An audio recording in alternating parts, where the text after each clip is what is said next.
Are you looking to start a career in professional hockey coaching? Well, look no further than the Montreal Canadiens. Don't waste years slogging your way through the minor leagues. Apply for a job with the Montreal Canadiens today. No experience required.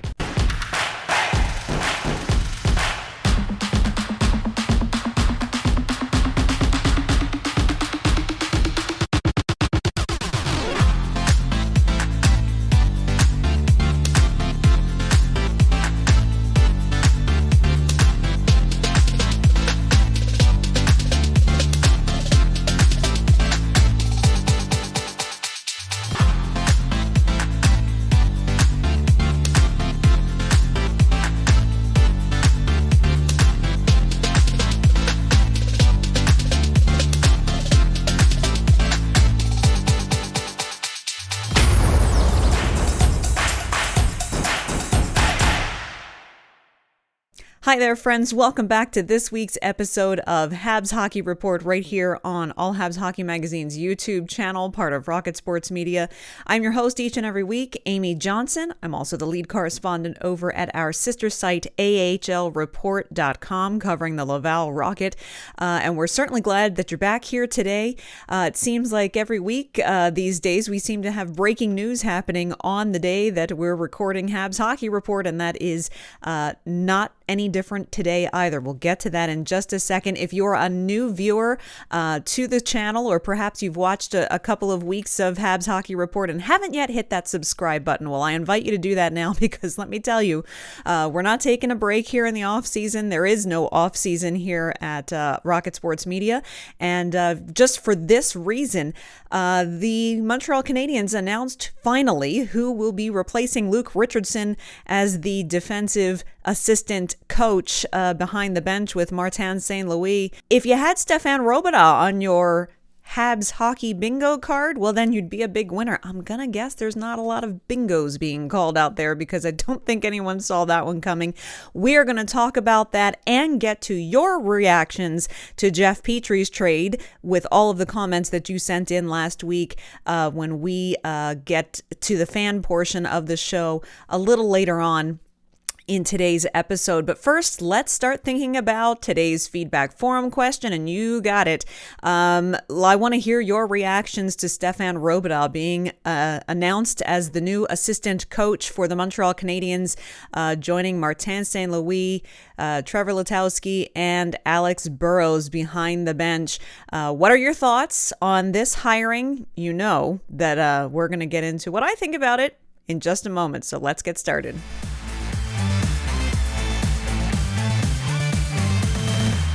We have been saying for quite a while now that time is ticking. The clock is ticking on the offseason here for the Montreal Canadiens, and with the draft a couple of weeks behind them, starting to get a little antsy as to who that last coaching piece was going to be. It's been a number of weeks since the Canadiens knew that Luke Richardson wouldn't be back. In fact, it's been even longer that they knew that Luke Richardson was being interviewed for a position to potentially be hired away from the Montreal Canadiens. Keep in mind, Luke Richardson carried the most experience coaching at the NHL level behind the bench for the Montreal Canadiens. And while that might not seem like a big sticking point on the face of it, when you look at the rest of the bench, Martin St. Louis, who has less than 40 games of NHL coaching experience as a head coach, assistant coach, or anything, and Alex Burrows, who really just has a little over a year's experience, because he retired as a player. An hour later, he was announced as the assistant coach for the Laval Rocket. And then Trevor Letowski, who again has a little more experience, but not the tenure that Luke Richardson had.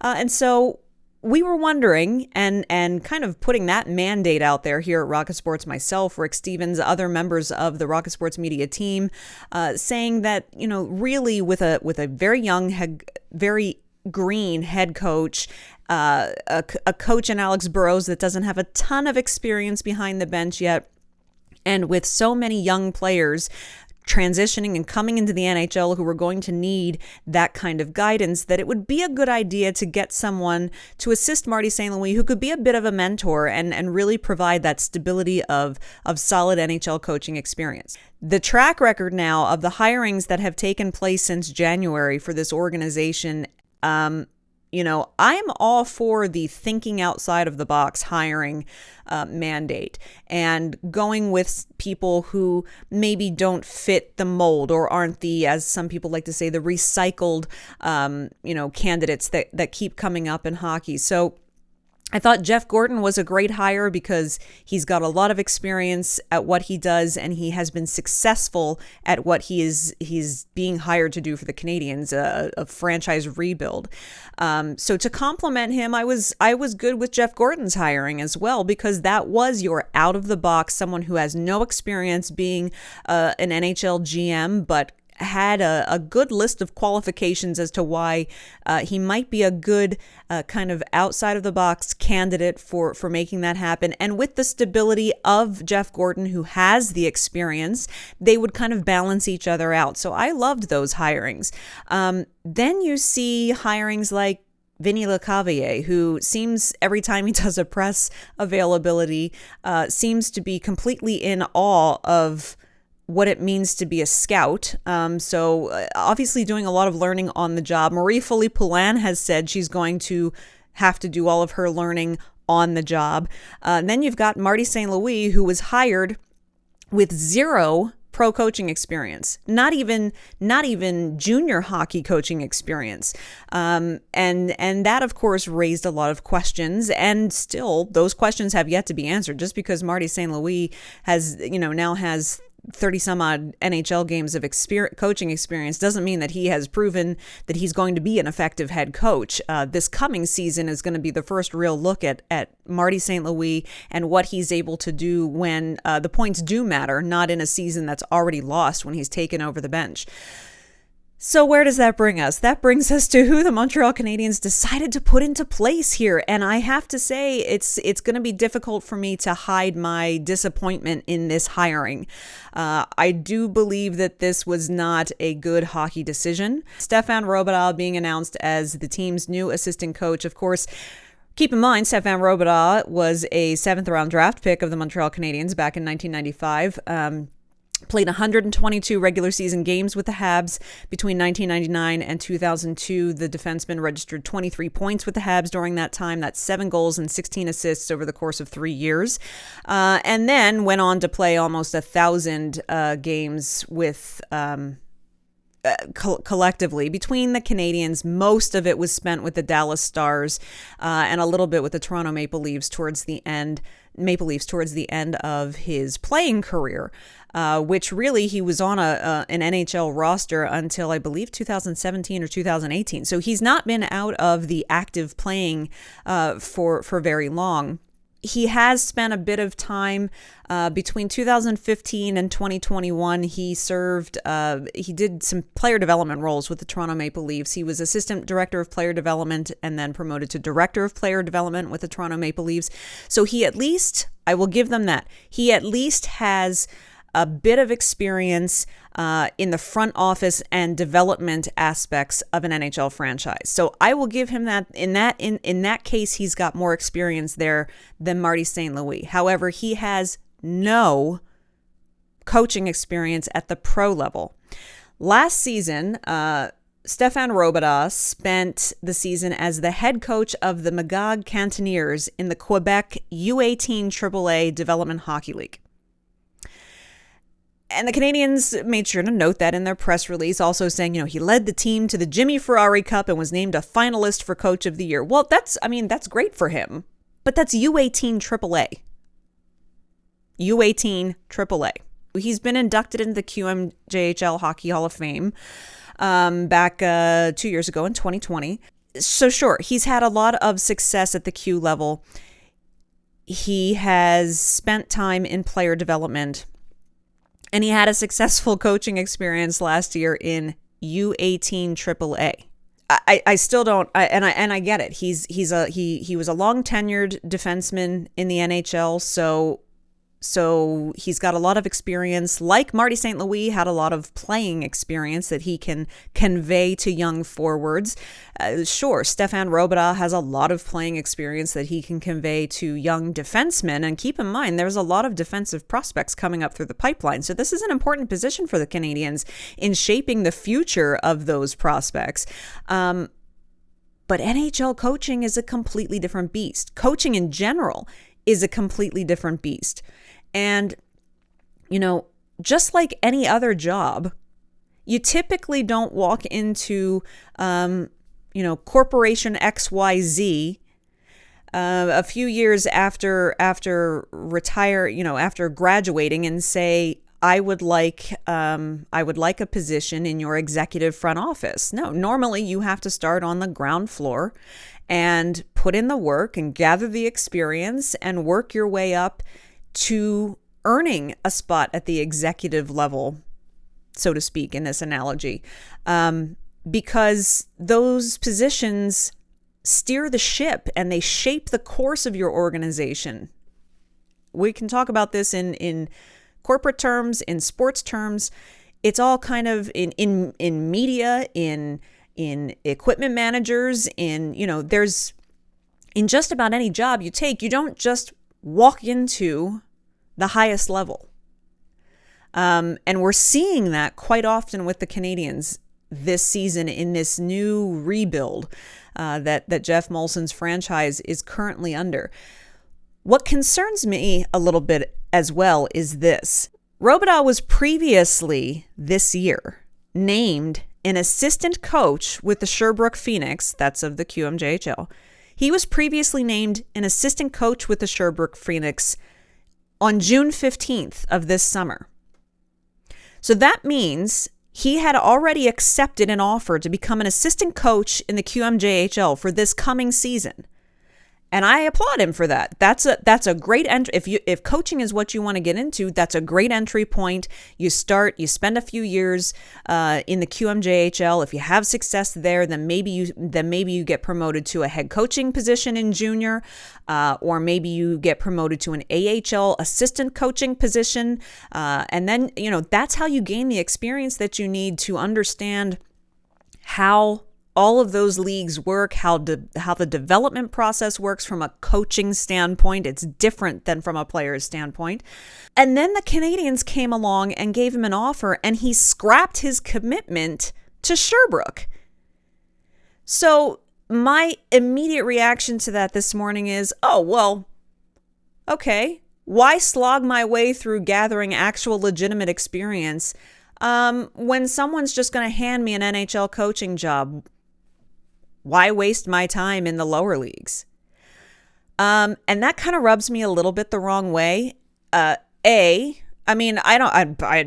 not saying I blame him if someone's going to hand you the golden ticket to Willy Wonka's chocolate factory. You're going to take it.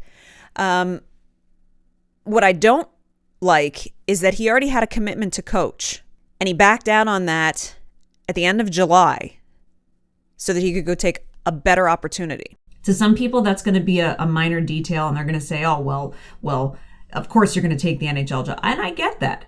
Marty St. Louis in the press release says, quote, "We're very lucky to have someone of Stephane's caliber join our coaching staff. His recent experience as an NHL player and his outstanding hockey background will be excellent assets for the development of our players." He continues and says, "Stephane perfectly matches the profile we were looking for in a candidate." I'd like to know, pausing that for a second, perfectly matches the profile we were looking for in a candidate, which tells me you were not looking for experience. I'd like to know what you were looking for. I would like to know, could you list what that profile was? Could you detail that? Because inquiring minds would really like to know. He goes on to say, "In addition to being an exceptional individual, he's a very good communicator, and I believe that players will relate to him because of that." So here we see this is obviously what Marty St. Louis feels is the key to good coaching, is that players need to be able to relate to you. because so far, that's all Marty St. Louis has been offering his young players, is that they can relate to him, particularly his pet project in Cole Caulfield, because I guarantee Marty St. Louis, he's pretty much as much said so that he sees a young Marty in Cole Caulfield. So he sees himself as a young player in Cole Caulfield. This coming season to me is going to be a very big test for how well all of these decisions that have been made in the last 7 months or so, of how effective that's actually going to be, because there are a lot of variables at stake here, at play here, and there are a lot of people in positions who are inexperienced in those positions. And when you look behind the Montreal Canadiens bench now, there is not a lot of experience there. Maybe, and fingers crossed, that will work out, and that will be a gamble worth taking for Jeff Gorton and Kent Hughes, and that those decisions will pay off. Because if they don't, the flip side of it is disastrous, and we're back to square one a year from now. And we saw that with Dominique Ducharme last year. We said, as soon as the Stanley Cup final run was done, I mean, it was obvious then, just because he was coaching the team in the Stanley Cup final doesn't mean you re-up him automatically from interim to permanent head coach. He hadn't yet shown that he had all of the pieces in place as a head coach, as a rookie head coach in the NHL, to put things together at the NHL level, and we saw what happened. Some of it was not his fault. He did a big interview with Marc-Antoine Gaudin with The Athletic this week, and basically almost took no responsibility for how things happened this past year, and that led to his firing. Basically laid the blame at the feet of Jeff Gorton and Kent Hughes, saying that they never told him that he should stop trying to win games and just focus on developing players. And so how was he supposed to know? Didn't care for the fact that he's being blamed by some for Cole Caulfield not being in the running for the Calder, and basically said whenever he gets his next coaching position, if it's a head coach, assistant coach, or whatever, that there's some minor adjustments that he might make in his coaching style or system, but really not much. Okay, so Dom Ducharme hasn't learned anything, and apparently neither have the Canadiens, because then they turned around and they've done the exact same thing again, and this time they're taking an enormous gamble because there are a lot more pieces in place with a lot less experience at different levels of the front office and behind the Canadiens bench. And it is a gamble, and we will have to see. I always say, please prove me wrong. I would love to be wrong. And I'm not trying to be negative, because I know a lot of people are really excited about Marty St. Louis because, sure, I mean, it's an exciting acquisition for the Montreal Canadiens. And Vinny Lecavalier was the same thing, an exciting acquisition. I'm simply playing devil's advocate here. I'm looking at this from a more analytical, business-sided, hockey business point of view and saying, things aren't adding up for me, and I'd love to be proven wrong. I would love to eat crow on this. I would love to come back here in 4 months and say, wow, you know what? Okay, take everything I said this summer and throw it out the window. Jeff Gorton and Kent Hughes, congratulations on really, pioneering kind of a new way for the Canadiens to move forward. But we're going to have to wait to see if that's going to happen, because I really don't want to come back here in 4 months and say, Guys, it's not good. So, feedback forum question for this week. What do you think of Stephane Robidas? I'm guaranteeing plenty of you are going to disagree with my take on this, and that's okay. I welcome people to disagree. I can't wait to read your responses to this next week on the show, because I'm sure I'm going to get plenty of both sides, because I'm already seeing that on social media, people on both sides of this coin. Very curious to see what you have to say. Leave that comment down below in the comments of how you feel about Stephane Robidas' hiring, and you can be sure we're going to react and read those next week on the show.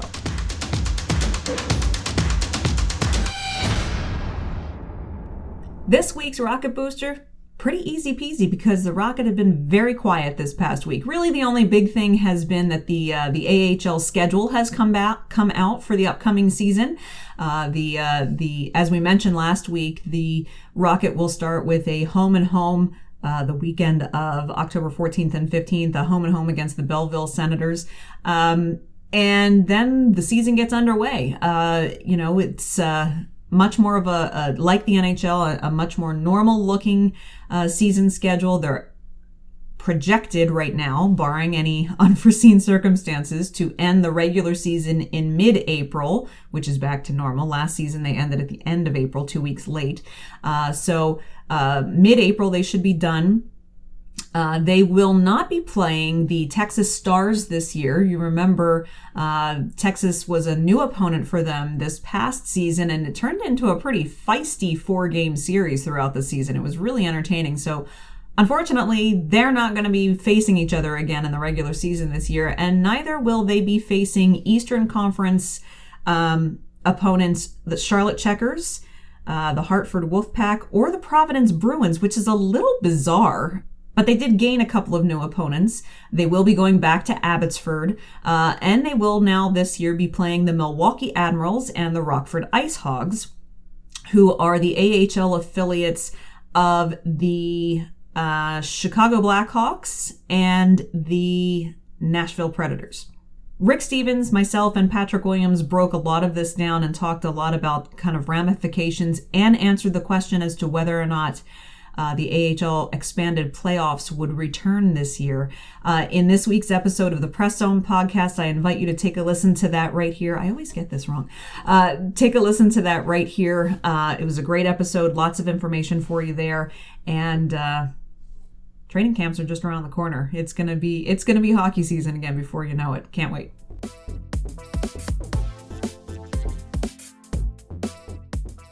As promised earlier in the show, of course, we are here at the fan interaction segment of the show at the Habs Fan Hub. Don't forget, if you've got a question for the All Habs mailbag, drop that in the comments section below. You can also let us know where you are watching from for the All Habs roll call. We'll happily talk about how far and wide our viewers are watching the program. We've got people as far as New Zealand who are watching. So where are you watching from? Would love to know that.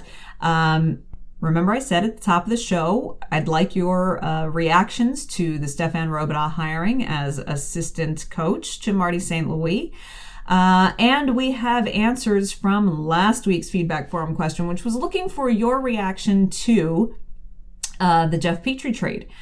And we had people kind of on all sides of this. First, we have here Rocher Etoile saying, Gorton and Hughes don't impress me. Very easily could have a team that looks like this. And he lists what his, I guess, dream team for this season would look like. He says not impressed with Gorton and Hughes so far.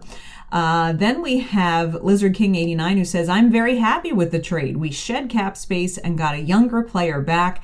I also liked the Pitlick signing. I think that move was made in case of injuries. And I agree. The Rem Pitlick signing is kind of a depth signing for insurance, but there's also prospects playing in the AHL who could easily be called up in case of injuries, who would benefit from getting some NHL experience here and there. So while I agree that that's probably why Rem Pitlick was signed, I would prefer to see prospects getting an opportunity, and I certainly hope that Rem Pitlick's presence doesn't prohibit prospects from getting opportunities when they arise. Dave says, Petry trade was inevitable, and although I believe the Habs could have received a better return at trade deadline, that's always risky. We got a serviceable, experienced, younger D-man, plus an always valuable 2023 draft pick. It'll be interesting to see how imaginative Hughes can get trying to move contracts out to gain cap flexibility. Thank you for your comment, Dave. I think that the return could have been a bit better. Yes, Mike Matheson is a younger defenseman. Still has yet to prove himself, though. It's kind of like Kirby Dach on the back end. Kirby Dach, Mike Matheson, both not yet really kind of coming into their own at the NHL level yet. and both hoping to rediscover their game and find some new fire now that they've moved to the Montreal Canadiens. So we'll have to see how all of that works out. Dino wrote in and said, Petry trade, Jeff for Matheson, 1-for-1, okay. But throw in CH25, Ryan Poehling, never in a day.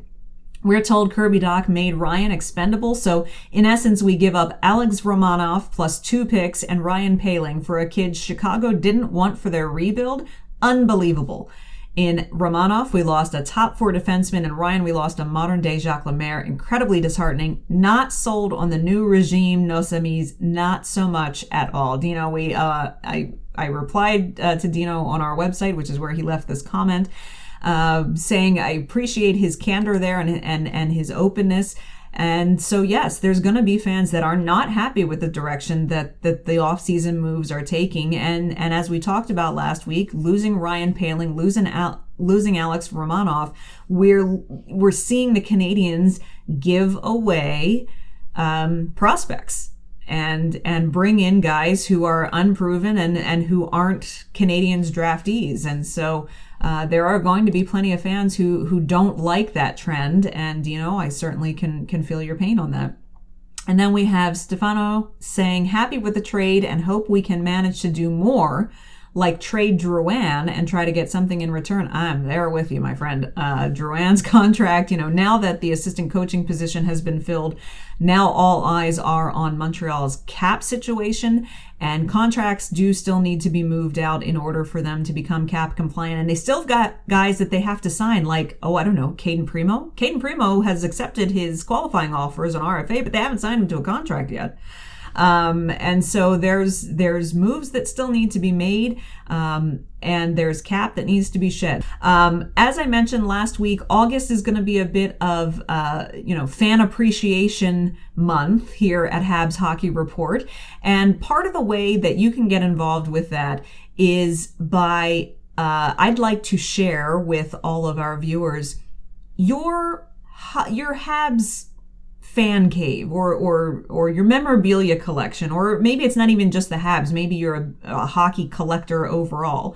Essentially, start thinking about or start taking small video clips, less than 2 minutes, of either the setup that you have in your fan room to watch games, or perhaps it's a jersey collection you have, or a puck collection, anything that you have that shows what a great Habs fan you are. Take a 2-minute or less video of that. And on next week's show, I will tell you where you can send those in, and what the deadline will be to get those in. And throughout the month of August, we're going to share those right here on Habs Hockey Report and maybe give some other hockey fans some inspiration. Start making those video clips. You can do it right on your phone, just 2 minutes or less. You can talk us through it if you want, or you can just silently just kind of show us on video, whatever you want. If you missed last week's show, be sure to check that out right here, and I'll see you back here next Thursday for another episode of Habs Hockey Report.